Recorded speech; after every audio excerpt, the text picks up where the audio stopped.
Je vous salue. Je suis une femme d'une quarantaine d'années qui gère un restaurant de taille considérable.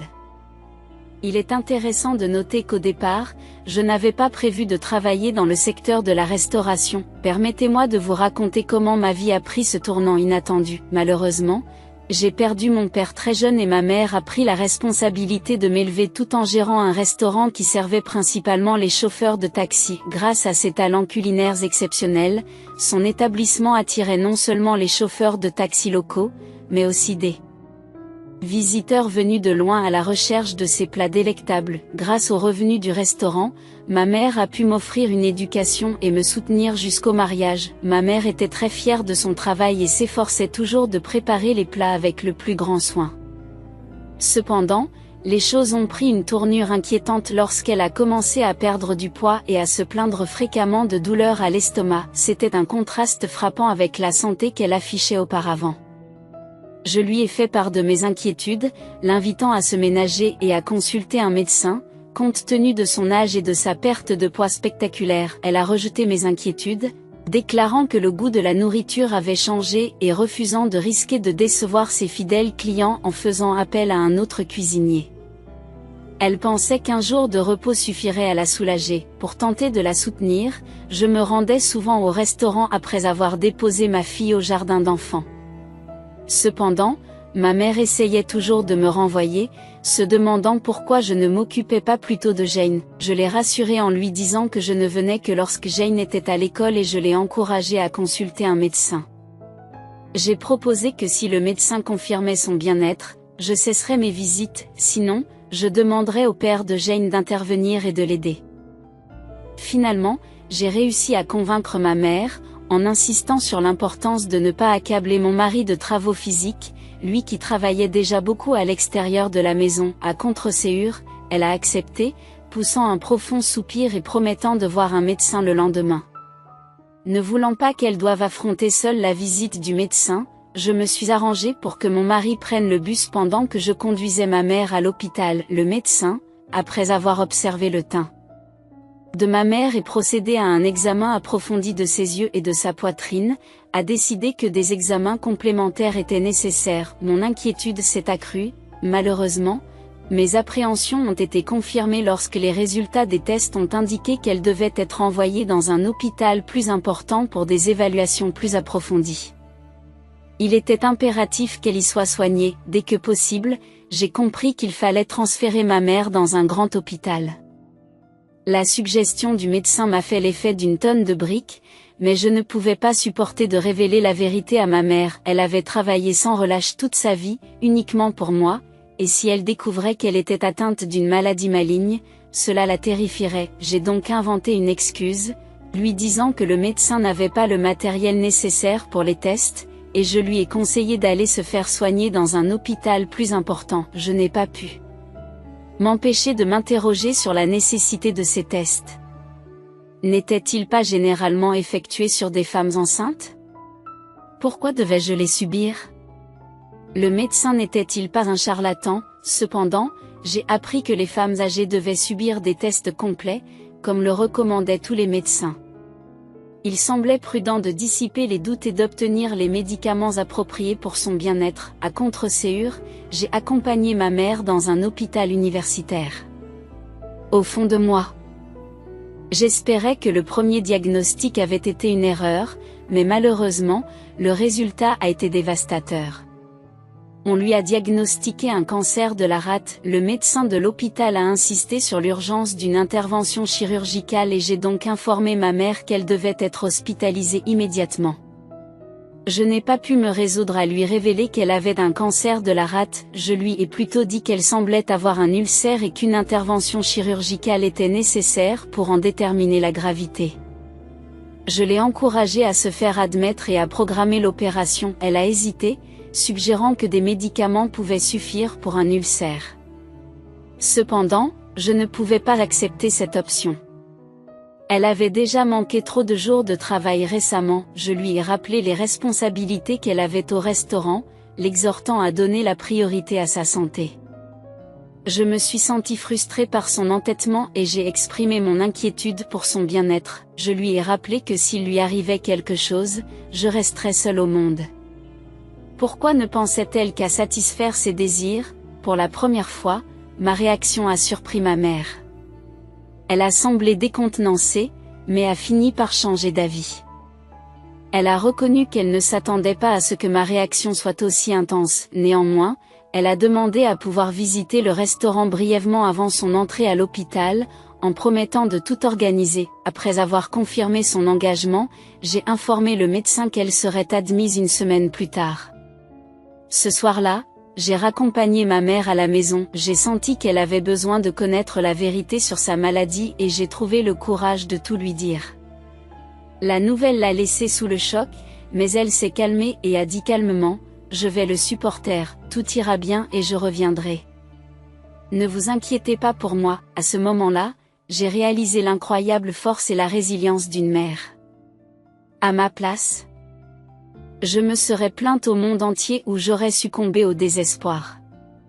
Pourtant, même face à l'adversité, ma mère est restée forte et inébranlable. Je vous prie de m'excuser, mais je ne peux pas vous raconter l'histoire que vous demandez. J'ai beaucoup apprécié l'aide de ma belle-mère pendant une période difficile.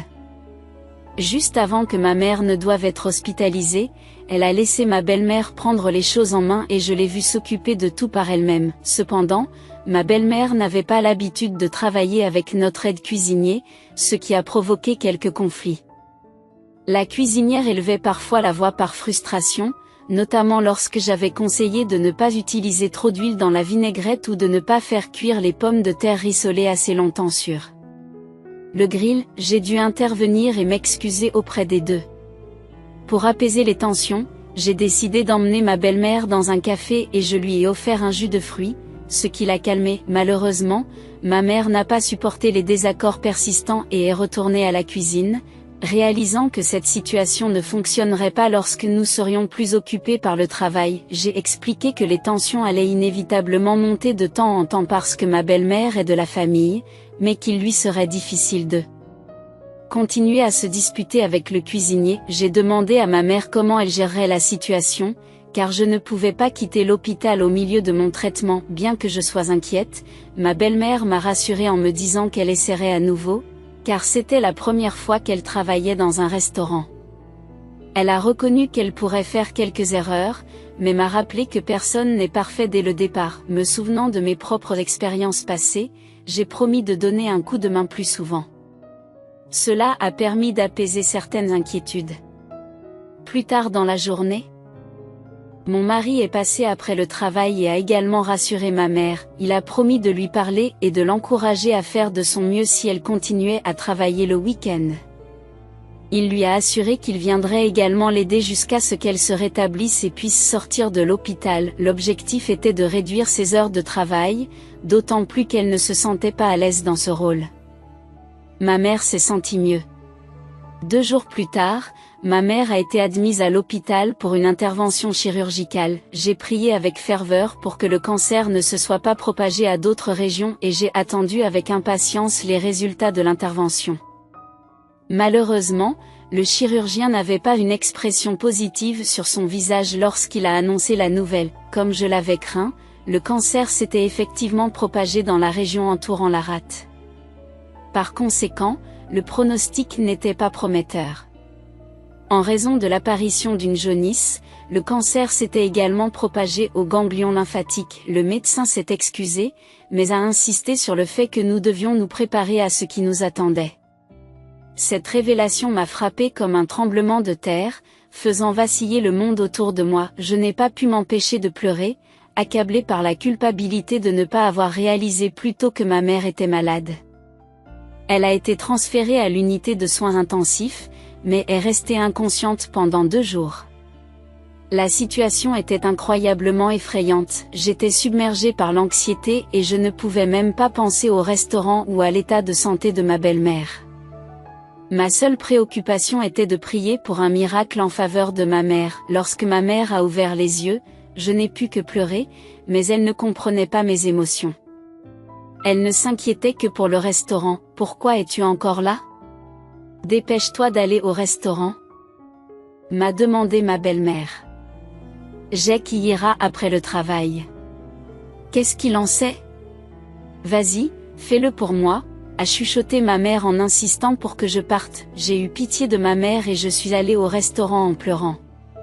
Comme tout semblait aller pour le mieux, je suis retournée voir ma mère et lui ai assuré qu'il n'y avait pas lieu de s'inquiéter. Finalement, elle a semblé soulagée et a fermé les yeux pour se reposer. J'ai pensé qu'il serait bon de laisser le restaurant à ma belle-mère et je suis restée à ses côtés. Cependant, comme prévu, son état s'est détérioré et elle n'a pas pu être transférée dans un service ordinaire. Le médecin nous a informé que la chimiothérapie était inutile et qu'il se contentait de lui faire des piqûres de morphine pour soulager sa douleur. En voyant l'état de faiblesse de ma mère et l'intensification de la douleur due aux médicaments, j'ai compris qu'il était important de se préparer. Je ne savais pas quoi faire au sujet du restaurant. Devrais-je le laisser partir si ma mère décédait? J'en ai discuté avec le cuisinier, mais le restaurant me semblait vide et dépourvu de chaleur. Qu'est-ce qui s'est passé? Où est le cuisinier? Nous n'ouvrons pas le restaurant aujourd'hui? Ma belle-mère m'a révélé qu'elle avait renvoyé la cuisinière. Elle avait manqué de respect et m'avait même répondu, à moi, la belle famille de sa patronne. C'est alors que j'ai remarqué qu'un étranger entrait dans la cuisine. Si tu l'as renvoyé, qui va préparer le repas? Êtes-vous en train de dire que cette femme est la nouvelle cuisinière? Me suis-je exclamé, incrédule. J'ai dû me dépêcher d'embaucher quelqu'un et j'ai donc payé un supplément pour la faire venir. Mais elle a refusé de lever le petit doigt et m'a donné des ordres, alors qu'elle était là depuis plus longtemps que l'ancien cuisinier. Elle manquait de respect pour ses aînés et j'ai dit à ma belle-mère qu'elle aurait dû en discuter avec moi ou faire preuve d'un peu de respect pour ma mère. L'ancienne cuisinière était un atout inestimable, alors pourquoi l'avoir renvoyée sans me consulter? De plus, regardez ce désordre. Il n'a même pas été nettoyé. Comment avez-vous pu laisser les choses en l'état alors que vous nous aviez promis, à ma mère et à moi, de maintenir le même niveau d'exigence qu'elle? Ma belle-mère s'est mise en colère et a commencé à me crier dessus. Tu sais, il n'y a pas une partie de mon corps qui ne soit pas douloureuse. Pourtant, je suis venue ici pour aider ta mère, même si je n'ai jamais fait ce travail auparavant et que je souffre chaque jour, je n'arrive pas à croire à l'audace de vos paroles. Pensez-vous vraiment que j'ai du temps libre à consacrer à ce travail? La clé de la productivité ne consiste pas seulement à bien travailler individuellement, mais aussi à travailler en équipe et à trouver de la joie dans notre travail. Cette approche attirera plus de clients. Et pour qui vous prenez-vous pour essayer de me faire la leçon? C'est ainsi que votre mère vous a élevé? Si tu ne te plais pas ici, je me retire et je te laisse te débrouiller seul. Sa colère a atteint un niveau alarmant. L'irrationalité des arguments de ma belle-mère me laissait sans voix. Cependant, je savais que je ne pouvais pas discuter avec elle à ce moment-là. Je devais me concentrer sur ce qui devait être fait. J'ai donc passé la moitié de la journée à travailler au restaurant et le reste à l'hôpital. Un jour, une blogueuse m'a rendu visite. Je l'ai reconnue parce qu'elle était déjà venue plusieurs fois dans notre restaurant et qu'elle avait écrit de très bonnes critiques à notre sujet. Elle m'a discrètement fait signe de la suivre, évitant ainsi d'attirer l'attention de ma belle-mère. Nous sommes allés dans un café voisin, où elle m'a montré un enregistrement vidéo. J'ai été choquée de voir ce qu'il y avait sur la vidéo. Ma belle-mère avait engagé un nouveau chef cuisinier sans me consulter. J'ai essayé de convaincre ma belle-mère de revenir sur sa décision. Elle semblait résignée à sa décision et prétendait qu'elle ne voulait pas que sa fille travaille au restaurant. Je lui ai donc fait une promesse, je lui ai dit que je ferais de mon mieux pour gérer le restaurant jusqu'à sa mort. J'ai même enregistré notre conversation comme preuve, afin qu'elle ne puisse pas la nier plus tard, même si elle se remettait de son opération du cancer de la rate. J'avais entendu dire que le pronostic n'était pas favorable. Cette révélation m'a laissé dans un état de choc, incapable de retrouver mon calme. La blogueuse a mentionné que la nourriture avait changé et qu'elle avait un goût étrange. J'ai passé plusieurs jours à me sentir anxieuse et dépassée, ma mère malade, le chaos qui régnait au restaurant et la prétention de ma belle-mère à reprendre le restaurant de ma mère pesaient lourdement sur mon esprit. Comme je ne pouvais me confier à personne, J'ai trouvé le courage de demander à ma mère si elle avait l'intention de céder le restaurant à ma belle-mère. Elle m'a répondu qu'elle avait toujours rêvé de tenir un restaurant et qu'elle avait fait des recherches à ce sujet. Cependant, en raison de son âge, les gens n'étaient pas disposés à lui enseigner ou à la laisser servir, mais elle a persévéré et travaillé dur, comme je le lui avais appris. Elle m'a donc demandé de la laisser reprendre le restaurant. Elle pensait que cela la rendrait heureuse et que les revenus lui permettraient de vivre confortablement. J'ai également pensé que c'était une bonne idée, elle méritait de profiter de la vie et de ne pas se battre. C'était mon souhait pour elle, ma mère m'a supplié, s'accrochant à mes mains osseuses. Ce qui m'a fait monter les larmes aux yeux. Mais j'ai retenu mes émotions et je n'ai rien dit de tout cela à mon mari non plus. Cela l'a profondément bouleversé en ce qui concerne sa mère, et j'avais le sentiment qu'il ne réagirait pas bien à la nouvelle. Bien qu'il soit techniquement mon mari, il s'agissait tout de même de sa mère. Pouvait-elle vraiment être sans cœur au point de vouloir reprendre le restaurant? Ce ne serait peut-être pas une mauvaise idée de suivre les conseils de ma mère, mais devrais-je laisser tomber? Alors que je me débattais seule avec cette décision, ma mère est décédée inopinément. Elle m'avait toujours conseillé de ne pas me cantonner à la cuisine et de mener une vie confortable. À ce moment-là, les larmes ont coulé sur mon visage et je n'ai pas pu m'empêcher de sangloter de manière incontrôlée. Lors du décès de mon père, je ne m'étais pas sentie aussi engourdie, mais à l'enterrement de ma mère, j'avais l'impression d'avoir perdu la tête. Je ressentais une immense culpabilité pour toutes les souffrances que ma mère avait endurées avant sa mort, et cela déchira mon cœur en deux, laissant un goût doux amer après l'enterrement. Soudain, j'ai pris conscience qu'il fallait que je récupère le restaurant. Mais lorsque je suis passée devant l'établissement, j'ai découvert qu'il y avait un nouveau propriétaire. Que s'était-il passé? J'ai confronté le nouveau propriétaire et j'ai exigé des réponses. À mon grand désarroi, ils ont affirmé avoir acheté l'établissement la semaine précédente. Ils avaient payé une grosse somme d'argent pour tout reprendre. Furieuse, j'ai immédiatement appelé ma belle-mère, mais elle n'a pas eu honte et m'a simplement donné l'adresse d'un restaurant de steak. Comment as-tu pu vendre le restaurant de ma mère et ouvrir cet endroit sans même m'en parler? J'ai crié ma colère. Et les clients, tu te rends compte que si tu agis de la sorte, notre contrat avec la chaîne nationale sera annulé? Si vous ne pouvez pas le supporter, sortez d'ici et ne revenez jamais. C'est sur ces mots qu'elle m'a mise à la porte. Ce qui m'a le plus choqué, c'est que mon mari était au courant de toute cette situation. Le restaurant était au nom de ma mère, comment pouvait-elle le vendre?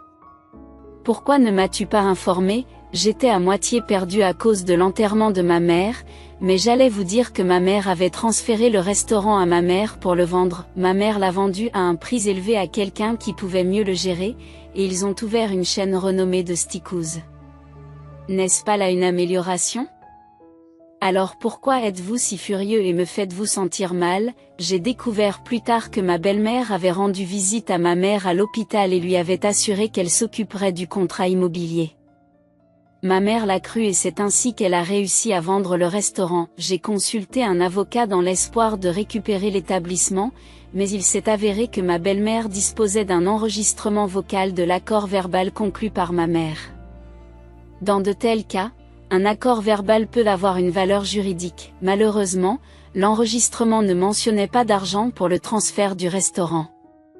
Il semblait qu'ils l'avaient enregistré à dessein pour favoriser leur projet. Mon mari s'est mis en colère contre moi lorsque j'ai demandé des conseils juridiques, ce qui m'a amené à décider que je ne voulais plus vivre avec lui. J'ai demandé le divorce, ce qu'il a accepté à la surprise générale, en précisant qu'il trouverait facilement un nouveau partenaire, mais en reconnaissant qu'en tant que mère célibataire, il me serait difficile de trouver quelqu'un. Je me suis demandé pourquoi j'avais perdu toutes ces années avec un mari comme lui, me sentant trahi et perdu dans mes pensées. Après le divorce, je me suis retrouvée avec peu d'économies et j'ai dû retourner vivre chez ma mère. Il était difficile de subvenir à mes besoins et d'élever ma fille, d'autant plus que ma seule expérience professionnelle se limitait au restaurant de ma mère. J'ai commencé à chercher des emplois dans d'autres restaurants de la ville. Au cours de mes recherches, je suis tombée par hasard sur une ancienne collègue de notre restaurant qui travaillait maintenant dans un Stickoos. Elle était ravie de me voir et m'a proposé de parler à son patron en mon nom. Nous avons convenu de nous rencontrer plus tard, après son service, pour discuter d'une éventuelle opportunité d'emploi.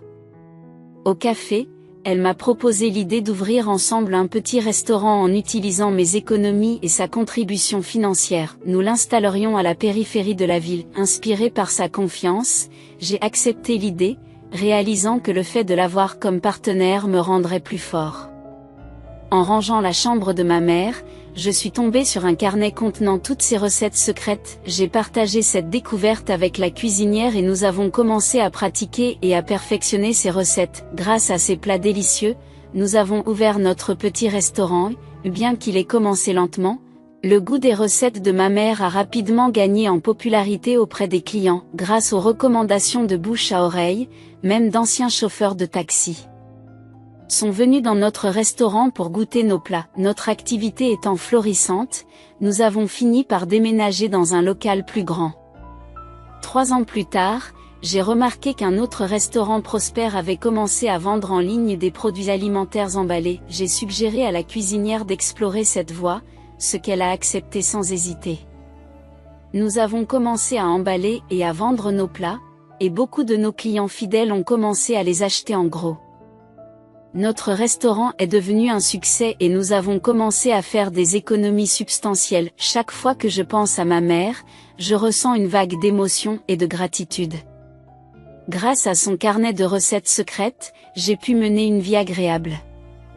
Cependant, je ne peux m'empêcher de m'interroger sur le sort de ceux qui m'ont fait du tort. Parfois, je me surprenais même à parler à la photo de ma mère et à exprimer ses pensées. Un jour, la curiosité m'a poussé à rendre visite à un agent immobilier le lendemain pour me renseigner sur l'immeuble où se trouvait le restaurant. J'ai trouvé un immeuble, celui-là même où ma belle-mère possédait un restaurant. Apparemment, le propriétaire de l'immeuble se trouvait dans une situation désespérée et devait le vendre rapidement pour se procurer des fonds d'urgence. Comme il cherchait activement un acheteur, j'ai vu une opportunité et j'ai exprimé mon intérêt pour l'achat de l'immeuble, connaissant l'urgence du propriétaire. Heureusement, le propriétaire a accepté de me le vendre à un prix inférieur à sa valeur marchande. C'était un coup de chance. La transaction s'est déroulée sans encombre et quelques jours plus tard, je me suis retrouvée devant le restaurant. Cependant, en entrant, j'ai tout de suite remarqué une odeur de renfermé et une mauvaise ventilation. Je ne peux m'empêcher de me demander comment cet endroit a pu fonctionner aussi longtemps dans de telles conditions. Ma présence a semblé prendre ma belle-mère au dépourvu.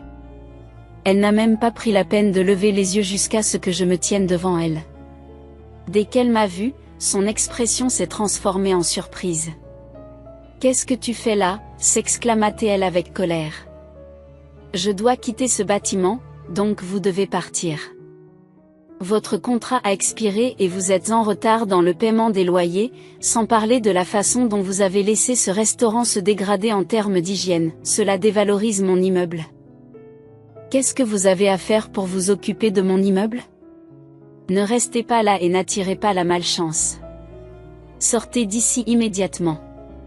Ce bâtiment est à moi. » J'ai présenté le contrat de vente à ma belle-mère, qui m'a d'abord jeté un regard haineux.